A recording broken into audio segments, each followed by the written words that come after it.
the countdown to Sunita Williams and Will Bichmore's homecoming has begun. NASA has confirmed that the return date is all set for the 19th of March. In fact, NASA, the space agency, has confirmed that the splashdown is slated for the 19th of March. Sunita Williams' homecoming date has been confirmed, with the splashdown being confirmed for the 19th. A pair of US astronauts stuck for more than 9 months on the International Space Station will finally, after so many months stuck in space, be returning to Earth. So NASA has confirmed the same. My colleague Deepak is joining us on the broadcast with the details.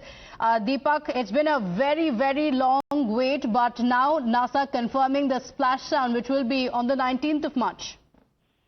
Yes, and the stay, of course, aboard the ISS was supposed to just be for a few days, but like you mentioned, it's been several months that she's been, stuck there because of various issues. Firstly, with the ISS, and then of course, with the mission where she had to be brought back. Now, the crew number 10 has, of course, reached. There was a docking process that was successful yesterday, and after which there has been a handover that will, of course, last 2 days. And right now, we've been told either 18th or 19th. Is when the touchdown is going to happen. She's going to be, of course, on board the SpaceX Falcon 9 rocket, and it's going to be very, a big moment, in fact, for her to be brought back safely, considering the number of challenges that there were. Also shows, the kind of progress that there has been in terms of ensuring that if there is a complication, even in space, it can be resolved. And this is something that, India also will be very keenly watching, considering the fact that there are pilots from India who are also gearing up for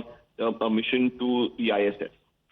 Okay, all right. Deepak, thank you for joining us. So imagine the plight of the astronauts. They were to be there for a 10-day mission and now have been stuck for over 9 months. But finally, it's going to be a return. In fact, they've also released the latest video. Take a look at this. Don't make all those plans without me. We'll be back before too long. I can tell you at the outset, all of us have the utmost respect for Mr. Musk, and obviously respect and admiration for our President of the United States, Donald Trump. We appreciate them. We appreciate all that they do for us, for human spaceflight, for our nation. And we're thankful that they are in the positions they're in. We're coming back before long, so, don't make all those plans without me. We'll be back before too long. I can tell you at the outset, all of us have the utmost respect for Mr. Musk, and obviously respect and admiration for our President of the United States, Donald Trump. We appreciate them. We appreciate all that they do for us, for human spaceflight, for our nation. So they sound extremely optimistic, as they said that don't make any plans without us. So they're optimistic that on the 19th, as the splashdown begins, they will be finally back to Earth after so many months. And imagine their plight, like we mentioned. They were expected to be there only for 10 days, but that has extended to almost 9 months now. But finally, it's good news. They will be returning and they are going to be replaced as well. So let's also take a look at who are the experts who will be replacing them. This, remember, is a collaboration, so there is also going to have from Japan as well as Russia representation from there as well. Anne McClain from NASA, of course, Master Army Aviator with over 2,000 flight hours, was also in fact flight engineer for the ISS Expedition 58 and 59, which means back in 2018 as well. So with a lot of experience. Apart from that, from NASA, another astronaut, Nicole Ayers, is also going to be replacing the two in space. She was assistant director of the 90th Fighter Squadron and logged 200 hours in operations and is inherent resolve against IS.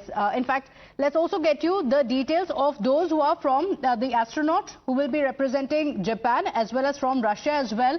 Takuya Onishi, one of the first Japanese astronauts on the ISS.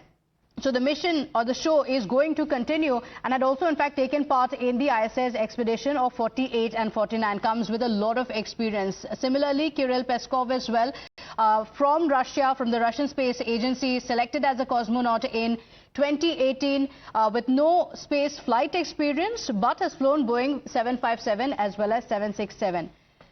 So let's now also get you the updates of what is expected. NASA, in fact, putting out this tweet as well. Like we mentioned, it all seems positive now that they're finally returning to Earth. A little bit of anxiousness, several months of a very, very anxious wait. And after which this update coming in with NASA officially saying NASA will provide live coverage of Crew 9's return to Earth from the space station, beginning with SpaceX Dragon hatch closure preparations at 10:45 p.m. on the 17th of March. The splashdown is slated for approximately 5:57 p.m. on the 18th of March, which will be 19th here. So take a look at this picture that has been taken as well, tweeted officially by NASA, because now finally there's a lot of excitement for the return of the two astronauts. Well, with that, it's time for us to slip into a short break here. Don't go anywhere. We'll be right back.